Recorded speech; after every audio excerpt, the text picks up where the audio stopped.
All right, good afternoon, everybody, and thanks for joining us here this afternoon. My name is Chet Chason. I'm the parish president here in Lafourche.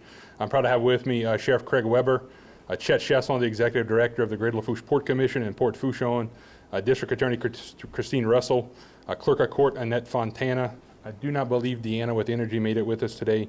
Mr. Orman Otan, Chairman of the Parish Council, along with Councilman Terry Araby and Councilman Jim Wendell, who's behind the cameras. We also have with us Brigadier General Rodney Painting from the Louisiana National Guard and Military Department here with the state of Louisiana, and then State Representative Brian Fontenot and Joe Ogeron. So just a brief update of where we are as a parish. We have 8 pod sites open at this point, which is a plus for our residents.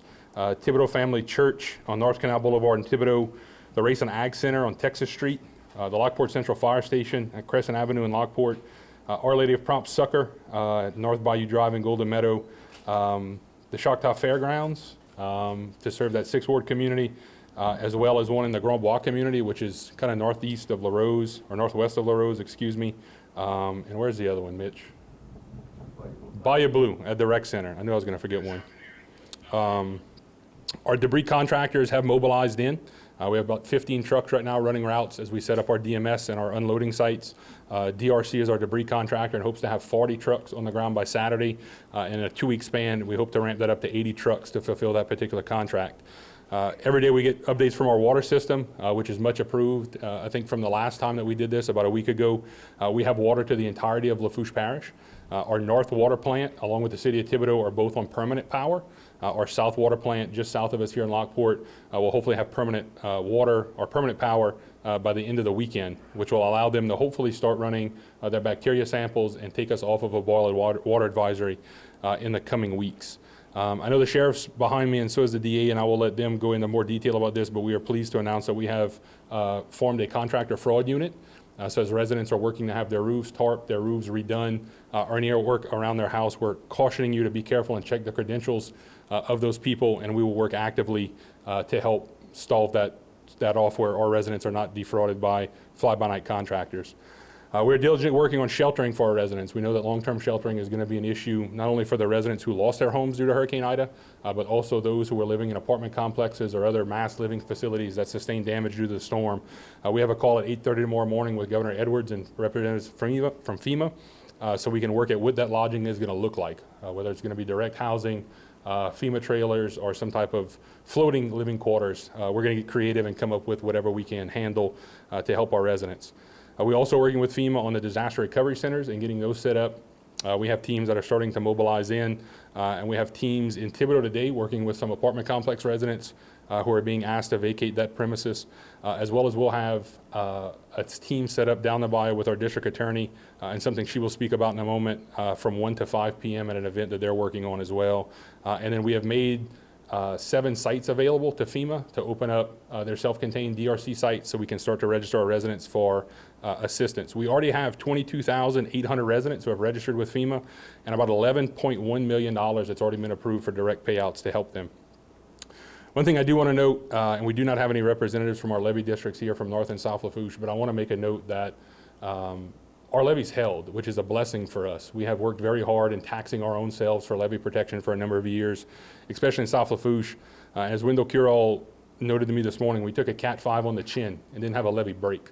That's more than I think any other levee district can say across the state of Louisiana. So that's a blessing for us. While we did have some overtopping, and we did have some communities that flooded, the North Lafourche Levee District, on every single one of those spots where we saw overtopping, actually has a contractor and a notice to proceed that was issued before the storm. So we know where the problems are, and we're working very hard to fix that. Garbage service continues to work on a once-a-week service. So as residents continue to put out their garbage cans, River Birch is working diligently to pick that up on a once-a-week basis until we can get caught up, and then we will move to twice-a-week service.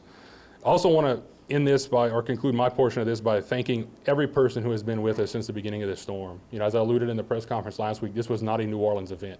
Houma and Lafourche, especially Port Fourchon, took this one on the chin, guys. This is much more than what's going on out to the east of us as we continue to work to rebuild the pieces. But we have had LNOs from the National Guard, State Police, our Sheriff's Office, FEMA, everybody with us. We have about 800 guardmen on the ground right now across Lafourche Parish.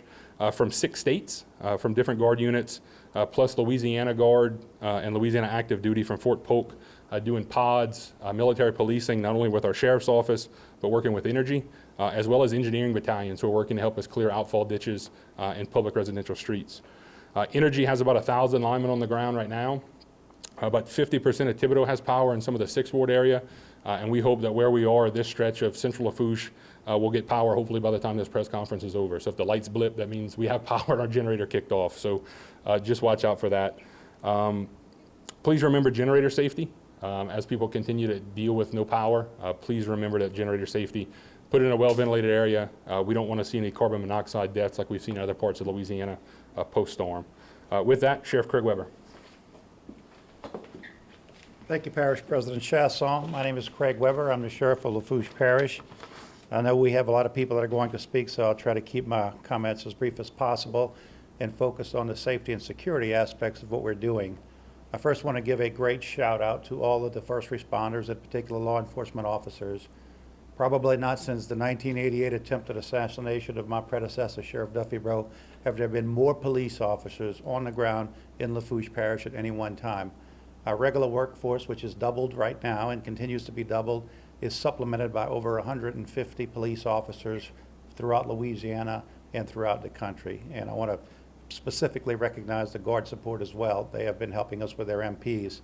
With respect to security, thus far since the event, we've had about 68 total arrests of people that have been booked. Of that number, 4 have been for looting, and the presence of police officers has been a great deterrent to people who might be looting.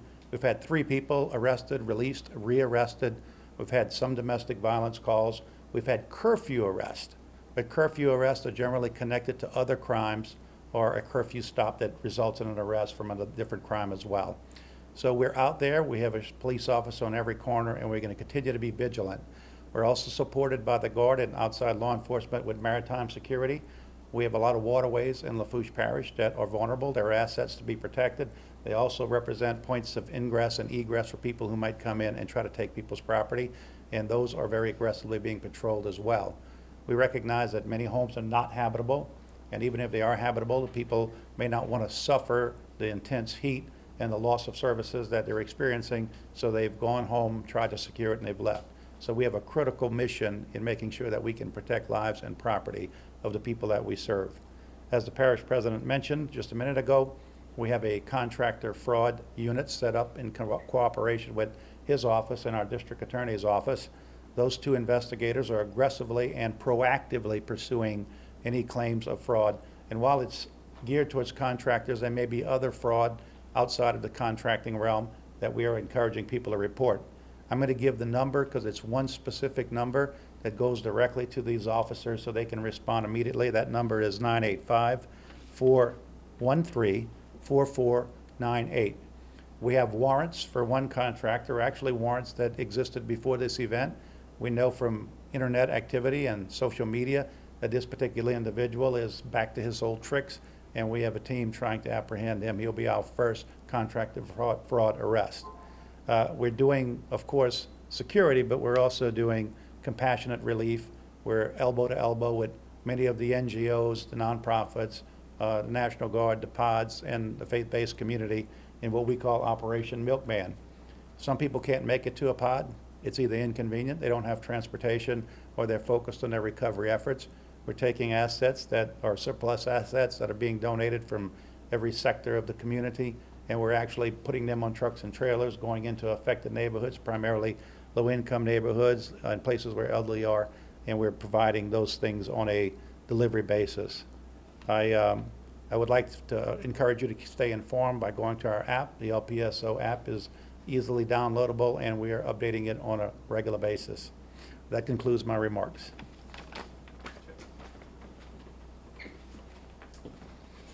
Good afternoon. I'm Chet Chason, the Executive Director for the Greater Lafourche Port Commission, Port Fourchon. I want to do a timeline for y'all based on the fact that Port Fourchon was ground zero, was the landfall site at 11:55 a.m. On August 29th. So again, on Sunday, August 29th, we all know Hurricane Ida hit Port Fourchon at 11:55 a.m. By Monday, we were continually looking at LA1 just south of the lock structure in Golden Meadow and assessing when the water would go down. The water stayed up for all of that day. By Tuesday evening, the water was finally down enough for one of our harbor policemen to traverse LA1 and get down to the port to assess the damages, to assess the debris that was on LA1, and to make sure that the assets that we had staged for debris removal on LA1 were enough assets to do so. We assessed that they were, so by Wednesday morning, those assets were moving and clearing LA1 south to the elevated highway in Leeville and moving into Port Fourchon. We're very fortunate to have the parish debris contractor, DRC, actually showed up to the wrong EOC. We're thankful they did because they stayed down there and continue to help our folks clean up LA1 and LA 3090 in the port and the porch road so that we can get folks in. On Thursday morning, we began bringing tenant assessment teams into the port to assess their damages and to prepare for the cleanup. On Friday, cleanup began into Saturday, Sunday, and Monday. And I'm proud to tell you, by Tuesday of this week, the first vessel started to be loaded out in Port Fourchon. There's several facilities that are up and running, and they're continuing to be to get themselves up and running. We're loading water, fuel, liquid mud to get the things back up and running in the Gulf of Mexico so that production can get back up and running in the Gulf so we can continue or restart providing this nation with 20% of its energy. That's the importance of our port. And I think all of what I just said is a testament to the hard work of all of the first responders, to our parish government, to our port authority, to our commissioners, to all of the folks that work very hard every day. It's really a community of effort between public, private, and different folks that are coming into our community to help get things back up and running. I do want to say I think it's important. We all know that Bayou Lafourche is blocked with vessels, both private, some public, fishing vessels, houseboats, and that sort of thing. Just before I came here at 12 noon, I had a meeting, conference call with U.S. Coast Guard, members of the Corps of Engineers, and the Navy. There is a salvage unit that will be coming here starting from just north of Port Fourchon, headed up towards Leeville, and then again inside the levee system, another unit is on its way to help salvage these vessels that are blocking the channels of Bayou Lafourche, leading to the Intracoastal Canal and then back south to the port. That is a critical navigable waterway for equipment and goods and services coming down to Port Fourchon, again, to help get the energy needs of this country back up and running. So that should start, salvage should begin sometime late tomorrow into Saturday. The Corps of Engineers is finalizing the funding process of getting the Navy paid for the work.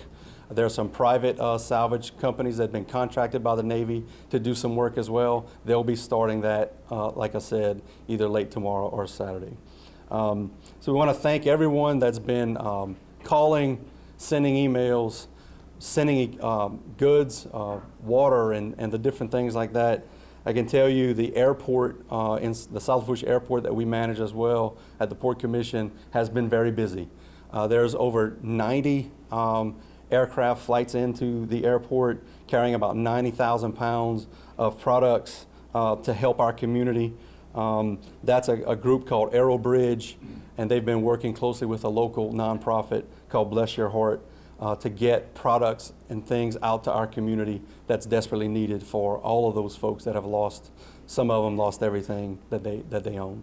So we really appreciate all the love and support that people have been providing to us from all over the country. We thank the parish government and the sheriff's office and all the first responders, fire district, all of our delegations from Congress to state delegation, and trying to assist in getting things back up and running. Thank you.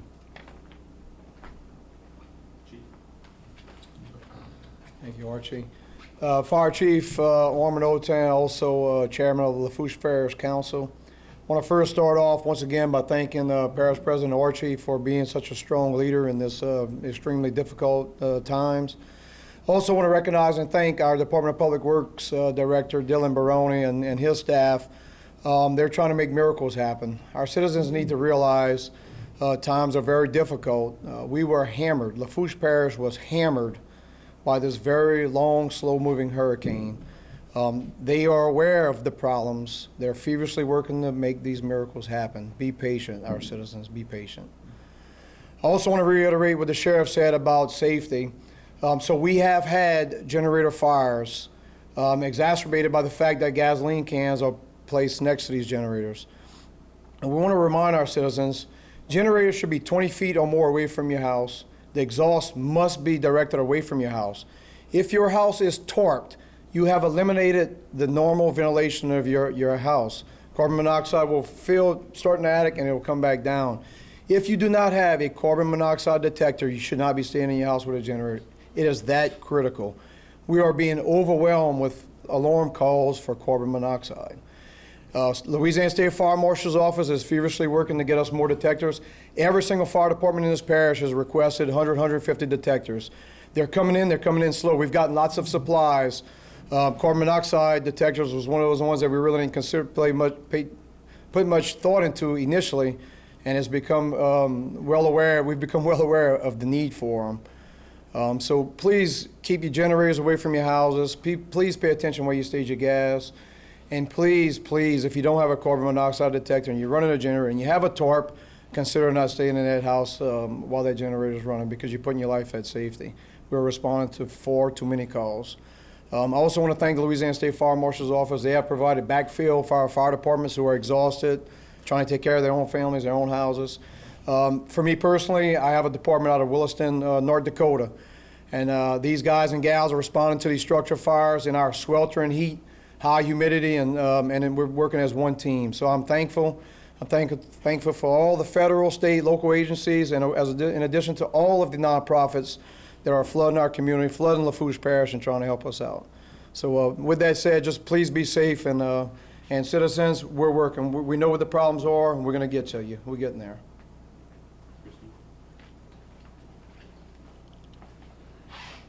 Good afternoon. My name is Christine Russell, Lafourche Parish District Attorney. Our chief judge recently issued an order which closed court indefinitely. I'm in contact with him every few days, and once that order changes, our office staff will be ready to get back into court and do our job. Our main office is on generator power. There was no real significant damage to our building, so staff members are still going in and out to make sure that we're keeping up with the work, so that when that order is released, that we can quickly go back in. Our victims department is beginning the process of reaching out to our most vulnerable victims. Our phone service is down in our main building, so that process will go quicker once we get our phones back up. Our staff members are actively working throughout the parish with relief efforts, and I'm so extremely proud of each and every one of them. Our civil department, run by Assistant District Attorney Lisa Ogeron, has stayed in contact with all of our parish officials, our boards, and our commissions, and we're continuing to work in our civil department to answer any questions they may have throughout the hurricane and our, of course, recovery efforts. You know, our job in the DA's office is to keep our community safe, and our team is ready to get back to work and focus on that job. We will have our team in place in partnership with the Sheriff's Office. Our contractor fraud unit is ready to go and prosecute those cases, and top priority will be any crimes that are committed during our recovery stage. Any of these looting or any of our contractor frauds will be top priority for our office. You know, equally as important in our job is not only keeping people safe in our community, it's to serve our community, and we realize that. And because of that, we've put together our own crisis team. We're going to be in Golden Meadow at the Town Hall tomorrow morning beginning at 9 o'clock. We have on site what will be our licensed clinical social worker, Ms. Heidi Irwin. She will have other counselors along with her that have offered their time and their services, and they're going to focus on crisis management. We all know that people are struggling, and we need to be present We need to listen, and we need to offer resources. As our community continues to clean up and restoration continues, we can't forget the psychological implications that we're going to continue to see. Prior to Ida, I think we all saw it based on COVID. We saw an influx in mental health issues and concerns in our office, and I know law enforcement did as well. Ida is only going to exacerbate those psychological issues. If there's ever a time that we need the support of counselors and clinicians, it is now. Our crisis team is not only going to consist of licensed clinical social workers, it will consist of assistant district attorneys. They will be present tomorrow in Golden Meadow at 9 o'clock. If a member of our community missed a court date and they want to get back on track, they can come tomorrow, and our assistant will be there along with our clerk of court, and we will be able to give a new court date and get them back on track. She will also be there. I know Ms. Fontana will be there to address any questions anyone may have in regards to any other issues in regards to her office. Our crisis team will not just be this one time. We will be back, and we'll be in other areas of our community. We're going to continue to make our office available to all areas of Lafourche Parish. We'll also have on hand information on other resources, whether it be psychological, mental health, FEMA, for our community members. A representative will be from FEMA. We'll be there at 1 o'clock tomorrow afternoon, and we should still be there as well. I want to stress that our district attorney's office team is going to continue to work throughout our community. We are going to continue to protect our community and prioritize our cases. We know, and I think everybody behind me knows, that we're strong folks in Lafourche, but we're so much stronger together, and we're going to be there for one another, and you're going to see us come through even stronger. I'm extremely proud to stand with the men and women behind me. And I think it only shows that we are one. And when we say we're Lafourche strong, it's not just words. So thank you so much for being here. Brian? Joe? Terry? All right, so with that, if anybody has any questions, we'll direct them to whoever has them. Rowan? You referenced 50% of Thibodeau has power restored. Yep. Do you have numbers for the parish-wide? So I think overall, Lafourche Parish, excluding the city limits of Thibodeau, we're probably at about 5% powered up. Energy is still holding firm with that September 29th date for most of Lafourche Parish to have power, and we're going to hold them to that. Look, as resources are available from other parts of the state where they regain power and transmission, Energy told us yesterday that at the next week we should expect to have about 2,000 linemen here in Lafourche Parish. So that's gonna go wonders to put poles back up, feed wire through, and get that transmission back to us. And you also mentioned FEMA helping some apartment folks leave their homes. How is that process being?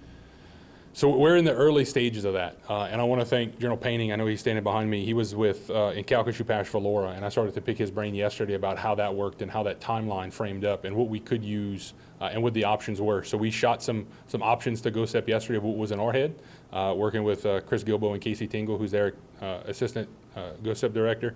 So again, we have that call with the governor's office at 8:30 tomorrow morning to try to talk through some of these strategy points and then get a timeline to get some of these things in place to help our residents. What type of apartments are these? Are these just common apartments, or are there any particular for like elderly residents? So it's a combination. One section of the apartments we know where people are being asked to leave because of damage, and they're all because of damage. We're not having any landlords who are just kicking people out, and I want to make that very clear. One section was elderly apartments. One was in Thibodeau that housed some college students from Nicholls State University, as well as a host of just regular doctors, nurses, people around the hospital, and regular folk that worked around Thibodeau.